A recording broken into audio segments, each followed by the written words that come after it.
is Oromo Voice Radio English Program. Oromo Voice Radio is broadcasting to Oromia at 16-meter band or 17,850 kilohertz or on oromovoice.org website.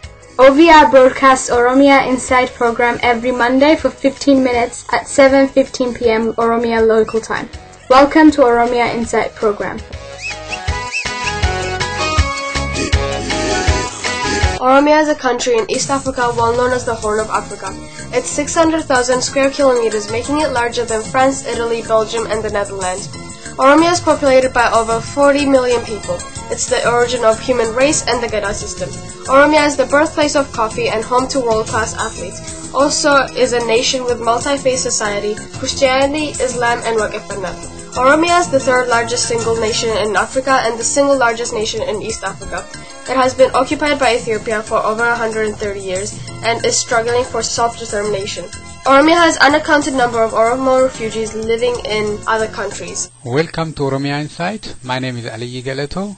This is part 2 and the last part of Professor Gemechu Megerssa's speech in the 2015 Mid Year Conference of the Oromo Study Association in Germany. Oromia, as we know it today, came under Euro-Abyssinian colonial domination during the last quarter of the 19th century. From that time until the present, all parts of Oromia remain under colonial rule, and the Oromos exercise power only in accordance with the dictates of the colonizers' law, culture, political tradition, and economic demands. This process of colonization sets in motion the economic and political orientation which explains why Oromia is what it is today, a cauldron of nationalism that has already reached the boiling point. I believe Abyssinians could not have done all this by themselves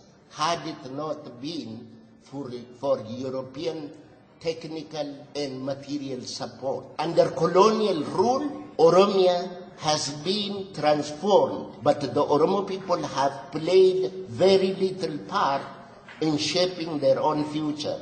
Economic structure and political institutions favorable to the colonizing powers and to Europe were imposed on the millions of the dominated silent Oromo masses. Economic and human exploitation proceeded unchecked, and socially, the Oromo people found themselves uprooted and placed outside their age-old values, beliefs, knowledge system. In short, the Oromo became a stranger to itself, ignorant of the culture which their ancestral communities had thrived on for centuries. With the passage of time, the Oromo people rediscovered themselves. They became conscious of their own history and identity, yet found themselves robbed of authority and dignity. They recognized that the fact that the colonizer could not be regarded as an honest friend while he exercised the power and violence at the expense of the Oromo masses. This realization brought about the subjective self-promotion that I now call Oromo nationalism. There is nothing shameful about being an Oromo nationalist. If you are not, what else could you be if you are not an Oromo nationalist? You should be proud that you are an Oromo nationalist because we want to be ourselves. That's what nationalism means. Nobody is going to impose on me what I should be because my ancestors has already imposed on me, and I'm not going to carry another load. In pinpointing the tensions inherent in the development of Oromo scene, let me point out the fact that deep down in every Oromo heart and mind, there is the echo of the past. On the one hand, there are echoes of the past Oromo world with its ideals, values, and cosmology. The past that the colonizer wants us to lose touch with And we're not going to allow the colonizer to make us lose touch with ourselves, because that is Oromuma and that is ourselves. Oromos are seeking an integration with all that is good and constructive about this past in order to salvage and find a foundation on which to build our own future institutions. On the other hand,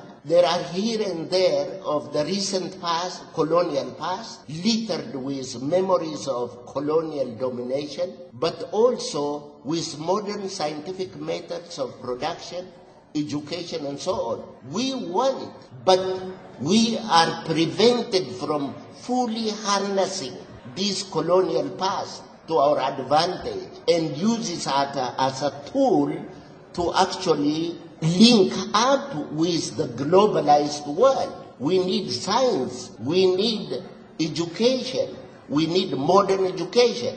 But we're not going to take it the way our colonizers want us to take, because we want to integrate development to the receiving culture, and Oromuma is the receiving culture. That's what we are saying, and everybody has to know this is what we want. I many times hear that these Oromos don't know what they want. No, we know what we want. Nobody is willing to listen to us. If you listen to us, we'll tell you what we want. You see, Oromo is one of the underdeveloped nations, even in Ethiopia, not in the world alone. In the Ethiopian Empire, Oromo is the least developed. Socially, Oromo is underdeveloped in the sense that its cultural components have not yet found a proven basis for collective action. And they keep telling us, they prevent us from finding that basis for collective action, and they go around and say, these Oromos, they don't agree among themselves. Some of them are Muslims, some of them are Christians, some of them are, they're different.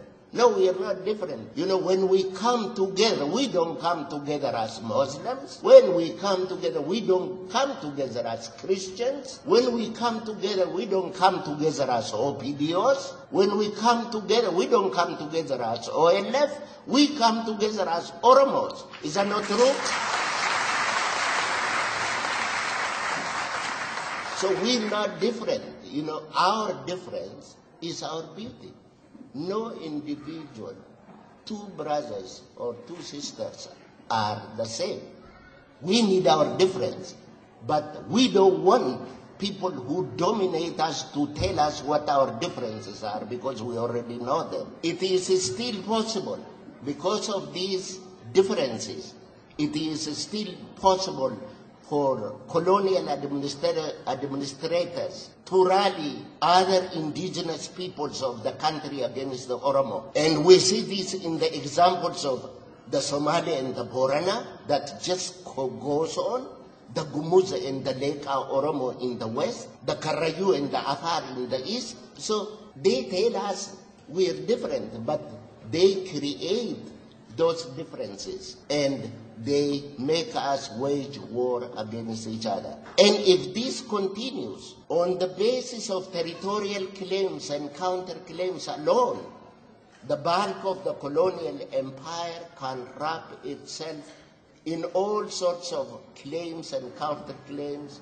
struggle and convolutions. Whether or not this policy of divide and rule is going to be a cause for a widespread animosity and conflict will depend on the honesty and quality of our leadership. So those of you who aspire to be leaders, like Jesus said, you should be the first to be humble and wash the feet of the lowly. If you do that, you can lead the Oromo. If not, we still have a long ways to go.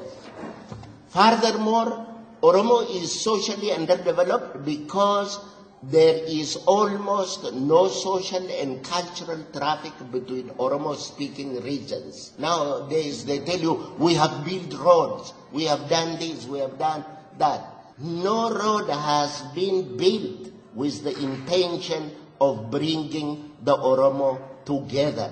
I tell you this, in fact, the priority of the Oromo today is not roads, it's bridges. I know Oromos who live on both sides of the Awash River who has to walk 50 kilometers to find a bridge. We want 1,000 bridges every 5 kilometers on the Awash River. We want that bridge, 1,000 bridge on the Wabe River. We want it on Itesa. We want it on Dabus. We want it on all. That's where development begins. They tell you that you go. My father doesn't drive a car. He doesn't have a car. He has a mule, and he wants a bridge. He wants to cross the river, and his mule can cross on this river. He doesn't drive a car. His donkey cannot walk. You know, it's in fact, the macadam road is terrible for the hoofed animals. So we want a bridge. We want a bridge between our regions. When I say bridge, it's all round. So the Alain culture, you know, I'm talking about linking up. When I talk about the bridge, it is not only just the physical bridge. I want a bridge between the Itu and the Humbana.